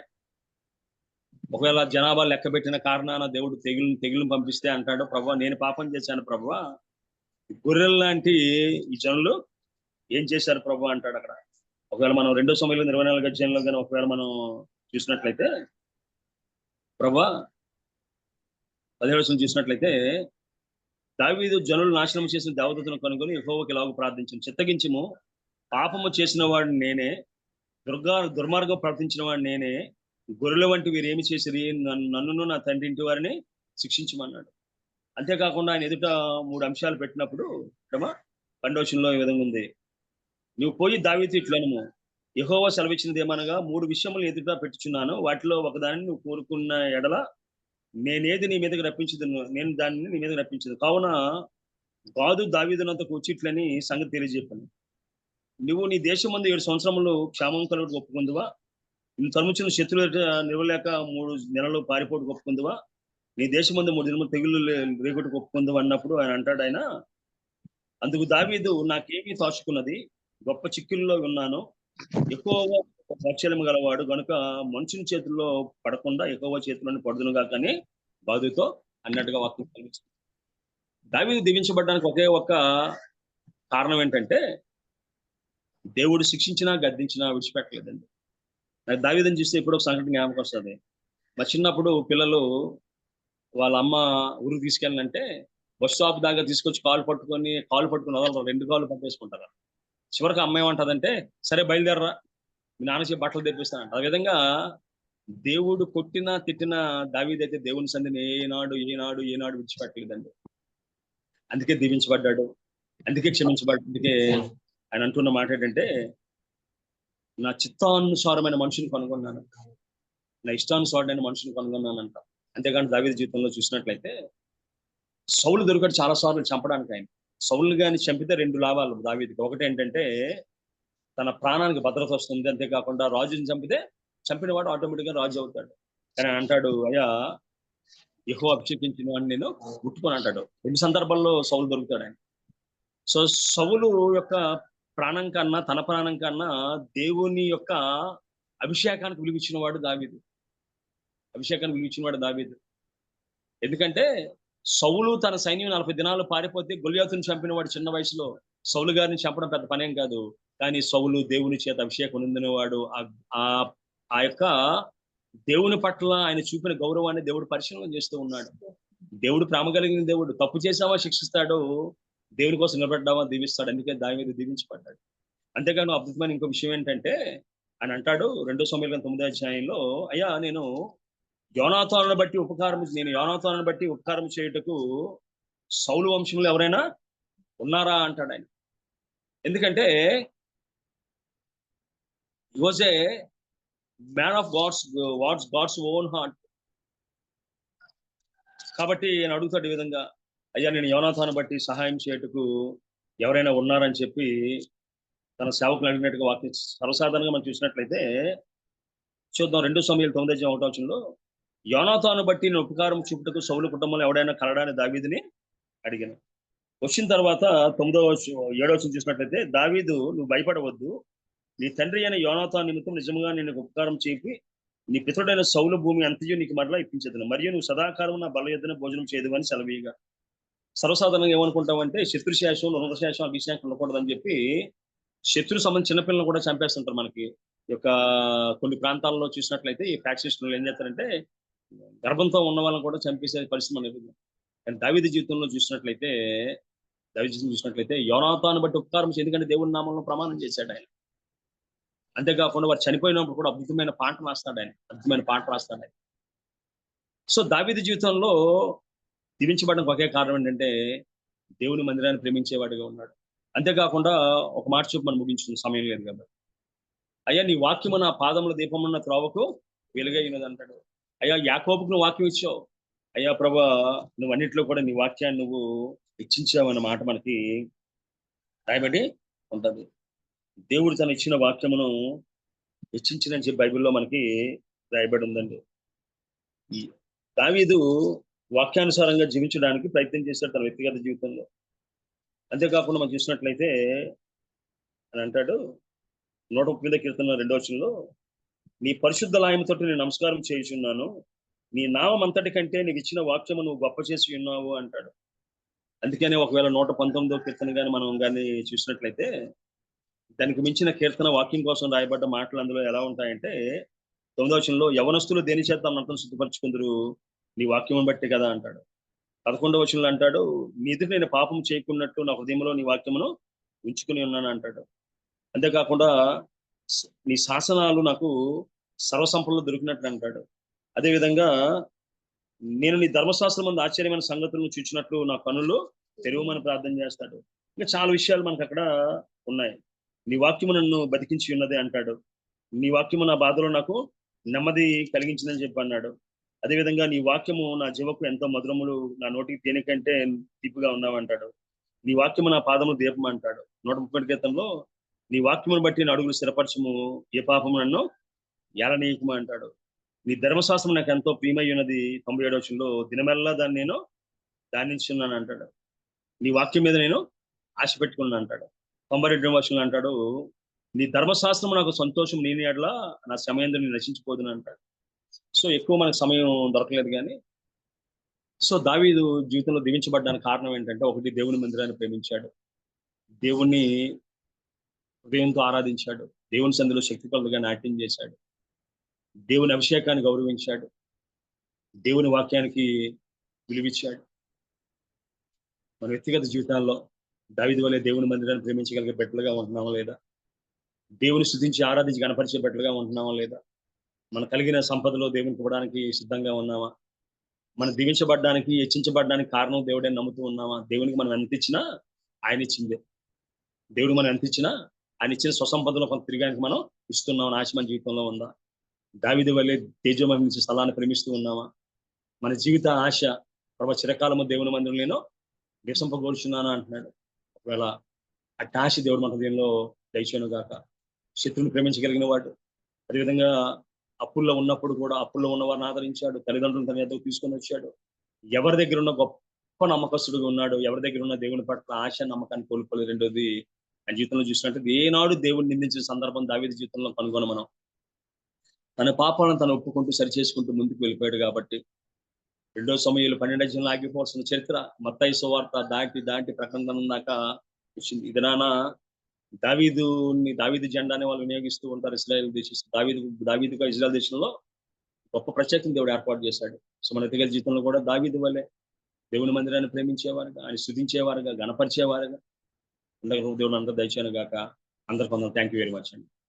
సైన్యములకధిపతియగు దేవా నీ నివాసములు యెహోవా మందిరాన్ని చూడవాలని ఆశపడుతున్నాడు. జనులు యెహోవా దగ్గరికి వెళ్దాం అన్నప్పుడు సంతోషించాను అంటాడు. యెరూషలేమును ప్రేమించే వారు వర్ధిల్లుదురు అంటాడు. యెరూషలేమా నా పాదముల్ని గుమ్మలు నిలిచిన గాక అంటాడు. యెరూషలేమా నేను మరిచిన ఎట్లా నా కుడి చేయి తన నేర్పుని మరిచిన గాక అంటాడు. మందిరాన్ని ఎంత ప్రేమించాడండి. అయ్యా నీ ఇంటిని కూడా సాక్షిస్తున్న భక్షిస్తూ ఉంది అంటాడు యేసుక్రీస్తు. విధంగా తన జీవితంలో దేవుని మందిరంలో గడిపాడు. దావీదు కూడా తన జీవితంలో దేవుని మందిరంలో గడిపాడండి.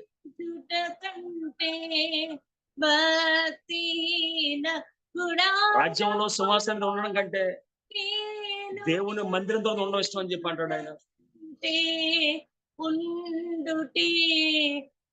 సృష్టిలో ప్రతి దానిలో దేవుణ్ణి చూడగలిగాడు ఆయన. మన సృష్టిని చూస్తుంటే దావీదు సృష్టికర్తను చూడగలిగాడు. మన మనుషులను కీర్తిస్తూ ఉంటే దావీదు దేవుని కీర్తించడం ప్రారంభించాడు.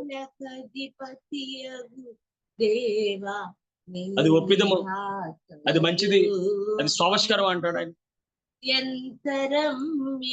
నా ప్రాణమా యెహోవాను స్తుతించుము, నా అంతరంగ సమస్తమైన పరిశుద్ధనామమును స్తుతించుము. ఆయన చేసిన ఉపకారంలో దేనిని మరొకమంటాడు ఆయన. దావీదుకున్న హృదయం, దావీదుకున్న మనసు దేవుడు మన దేశాన్ని గాక. ఉరియా విషయంలో తప్ప ఇంకెక్కడ దావీదులో దోషం కనుగొని దేవుడు చెప్పగలిగాడు. సుమనెత్తిగా జీవితంలో దావీదు వల్ల దేవుని ప్రేమించేవారుగా, మందిరాన్ని ప్రేమించేవారుగా, వాక్యాన్ని ప్రేమించేవారుగా, ప్రార్థన ప్రేమించేవారుగా, వ్యక్తులను ప్రేమించేవారుగా, భక్తి యథార్థత కుటుంబాల్లో చూపించగలిగేవారు దేవుడు మనం దీవించిన గాక. ప్రార్థన చేసుకుని పరిశుద్ధులు ఎంతంటే నీ బంగారు పాదాలు. దావీదు ప్రభువా, వారి తల్లిదండ్రులు ప్రభువా ప్రియుడని పేరు పెట్టారు తండ్రి. ప్రభువా నీకు ఎల్లప్పుడూ ప్రియమైన వాడిగానే ఉన్నాడు ప్రభువా. జీవితంలో చేసిన పొరపాట్లు యథార్థంగా ఒప్పుకునేవాడిగా ఉన్నాడు. అతిక్రమం చేయవారు వర్ధిల్లను ఒప్పుకుని దీవించబడి అన్నట్టుగా ప్రభా అతిక్రమం చేశాడు, ఒప్పుకున్నాడు, విడిచిపెట్టాడు ప్రభా. అందుకే ప్రభా దేవతను ప్రభా మత్తయి సువార్తను ప్రారంభిస్తూ ప్రభా దావీదు పేరు ప్రస్తావించావు ప్రభా. దావీదు వేకు చొక్క, దావీదు చిగురు అన్నావు, దావీదు పట్టణం అన్నావు, దావీదు వంశం అన్నావు. నీ వందనాలు తండ్రి. మా వ్యక్తిగత జీవితాల్లో దావీదును అనుసరిస్తూ దావీదు వలే ప్రభా దేవతను ప్రేమించేవారు మా జీవితాలు ప్రభా దీవించి. ఎందుకంటే నేను ప్రేమించి వాడిని ప్రేమిస్తాను అన్నా ప్రభా. నేను గణపరచమని గణపరుస్తున్నాను ప్రభా. దావీదు జీవితంలో గణపరచడానికి ప్రభా ఒకే కారణం, నిన్ను, నీ మందిరాన్ని, నీ వాక్యాన్ని, ప్రార్థనని ప్రభా ప్రేమించగలిగేవాడుగా ఉన్నాడు. కేవలం మాటలు కాదు కానీ ప్రభా తన ప్రేమను చేతల్లో చూపించగలిగాడు ప్రభా. అతి కృప అందరికీ దయచేయండి. జరుగుతాడని దీవించండి ప్రభా. యొక్క వెచ్చల ఫెలోషిప్ దీవించమని పాల్గొన్న బిడ్డలందరూ దీవించి, బాబీ రత్నకర్ గారిని, కోర్టు టీం వారిని, సాకర్సిన బిడ్డలందరూ దీవించమని ఈ చిన్న ప్రార్థన మా ప్రభులు ప్రియకుమారుడైన యేసుక్రీస్తు దివ్యనామమున వేడుకుంటున్నాం పరమ తండ్రి. ఆమేన్. అందరూ వందనాలు. Praise the lord. అయ్య గారు ఈ దినమున దావీదు గారి గురించి అద్భుతమైన వాక్య పరిచర్య చేసిన రెవరెండ్ జామి రవికుమార్ అయ్య గారికి వర్చువల్ ప్రేయర్ ఫెలోషిప్ తరపున కృతజ్ఞతలండి. ఇదేమన్నా పాస్టర్ గారు ఎవరు కూడా మన సహవాసంలో లేరు కాబట్టి ముగింపు ప్రార్థన చేయవలసిందిగా బ్రదర్ శివప్రసాద్ గారిని మనవి చేస్తున్నానండి. ఇవాళ శ్యామల ఆశీర్వాద్ గారి బర్త్డే, ప్రార్థనలో జ్ఞాపకం చేసుకోండి. ఆశీర్వాదము జామి రవికుమార్ అయ్య గారిని ఇవ్వవలసిందిగా మనవి చేస్తున్నాను. Okay sir. మా ప్రభు యేసుక్రీస్తు పరిశుద్ధ నామమున పరలోకమందున్న మా తండ్రి, స్తోత్రం ప్రభువా, స్తోత్రం తండ్రి, స్తోత్రం నాన్న. తండ్రి ప్రభువా మరోసారి ప్రభా ఉదయ కాలం మాకు మెలుకునిచ్చి మీ వాక్యంతో మమ్మల్ని తృప్తిపరిచే విధానాన్ని బట్టి మీకు కృతజ్ఞతాస్తుతులు, స్తోత్రం తండ్రి. ప్రభువా దేవా అయ్యా మేము కూడా ప్రభా ఎల్లప్పుడూ ప్రభా మీ చిత్తానుసారంగా, మీ హృదయానుసారులుగా జీవించే కృప దయచేయండి ప్రభా. తండ్రి అనుదినం వినే వాక్యం ద్వారా ప్రభా మిమ్మల్ని మేము పోషించుకుంటూ ఆత్మీయంగా బలపడుతూ ప్రభా తండ్రి కృప కలిగిన దేవా అయ్యా ఈ బ్రతుకు దినములన్నీ కూడా మేమందరం కూడా ప్రభా అయ్యా మీకు ఇష్టలుగా జీవించే కృప దయచేయమని వేడుకుంటున్నాం నాన్న తండ్రి. కృప చూపు దేవా, సహాయం చేయ ప్రభా. అయ్యా ఈ మీట్లో పాల్గొంటున్న బిడ్డలందరినీ కూడా జ్ఞాపకం చేసుకోండి తండ్రి. ప్రభా అందరూ ప్రభా మరి వాక్యం ద్వారా కట్టబట్టడానికి, మీతో అంటు కట్టబట్టడానికి ప్రభా, ఇంకా ఆత్మీయంగా ఎదగడానికి ప్రభా ఒక సాధనంగా అనేక మందిని కూడా ప్రభా ఇంకా తండ్రి ఆకర్షించే విధంగాను, వాళ్ళందరూ కూడా ప్రభా ఆత్మీయంగా బలపడే విధంగాను ఒక సాధనంగా ఈ మీట్ను ఉపయోగించుకొని సహాయం చేయమని వేడుకుంటున్నాం పరమ తండ్రి. కృప కలిగిన దేవా అయ్యా సహాయం చేయన దేవా అయ్యా ఈరోజు పుట్టినరోజు జరుపుకుంటున్న ఆ బిడ్డను కూడా జ్ఞాపకం చేసుకోండి తండ్రి. కృప చూపించండి అయ్యా తండ్రి. అలాగే ఈరోజు పుట్టినరోజు జరుపుకుంటున్న మా కుమారుని కూడా జ్ఞాపకం చేసుకోండి ప్రభా. అయ్యా మీ కృపను బట్టి తండ్రి దీర్ఘాయుష్యం దయచేసి ఇప్పటి వరకు మీరు ఎక్కడి కింద భద్రపరిచారు తండ్రి. ఈ మీరు ఇచ్చిన క్షేమాన్ని బట్టి, ఆరోగ్యాన్ని బట్టి ప్రభా మీకే ఘనత ప్రభా, మీకే మహిమ ప్రభా, మీకే కృతజ్ఞత స్తుతులు స్తోత్రం తండ్రి. అయ్యా ఇంకా రాబో కాలంలో కూడా ప్రభా వారికి మంచి దీర్ఘాయుష్యం దయచేసి, ఆరోగ్యాన్ని దయచేసి, మరి విశేషంగా మీ లోకంలో మీ బిడ్డలుగా పెరగాల ప్రభా. అయ్యా మీకు మహింకరంగా వారి జీవితాలు కనపరుచుకోవాలి ప్రభా. అయ్యా మీ పక్షాన నిలబడే బిడ్డలుగా ఉండాలి ప్రభా. అలాగూ వారిని దీవించమని వేడుకుంటున్నాను పరమ తండ్రి. కృప చూపయ్యా. అయ్యా తండ్రి, కృప చూపు తండ్రి. అయ్యా మళ్ళీ రేపు ఉదయం మేమందరం కలుసుకునే వరకు కూడా ప్రభా మీరు ఎక్కడి కింద భద్రపరచండి. అయ్యా మీ కృప మా అందరికీ తోడుగా ఉంచమని వేడుకుంటూ మా ప్రభువు, మా రక్షకుడు, మీ ప్రియకుమారుడైన ప్రభు అయిన యేసుక్రీస్తు పరిశుద్ధ నామమున ప్రార్థించి అడిగి వేడుకుంటున్నాను పరమ తండ్రి. ఆమేన్. ఆమేన్. పరలోకమందున మా తండ్రి, మీ నామం పరిశుద్ధపరచబడును గాక, మీ రాజ్యం వచ్చును గాక, మీ చిత్తం పరలోకమందులాగో భూమి అందు నెరవేరును గాక. మాకు కావలసిన అనుదిన ఆహారం దయచేయము. మా ఎడల అపరాధము చేయవారిని క్షమించినట్లు మా అపరాధములను క్షమించుము. శోధనలేక తప్పించుము. ఎందుకంటే రాజ్యం, శక్తి, మహిమ నిరంతరము నా తండ్రి. ఆమేన్. దేవుని ప్రేమ, కుమారుడు యేసుక్రీస్తు కృప, పరిశుద్ధ ధన్యాను సహవాసము ఈరోజు పాల్గొన్న ప్రతి బిడ్డకు, జరగబోతున్న ఆరాధనలకు, వర్చువల్ ఫెలోషిప్ లో నడిపిస్తున్న వారికి, పాల్గొన్న వారికి ఆయన సదాకాలంతో నడిపించును గాక. ఆమేన్. ఆమేన్. ఆమేన్. ఆమేన్. ప్రైజ్ లార్డ్ అయ్య గారు ముగింపు ప్రార్థన చేసిన బ్రదర్ శివప్రసాద్ గారికి, వాక్య పరిచర్య చేసి ఆశీర్వదించిన రెవరెండ్ జామీ రవికుమార్ అయ్య గారికి వర్చువల్ ప్రేయర్ ఫెలోషిప్ తరఫున కృతజ్ఞతలండి. ప్రభు చిత్తం అయితే రేపటి దినాన్ని కలుసుకుందాం. అంతవరకు సెలవు తీసుకుందాం. ప్రభు నామములు అందరికి వందనాలండి.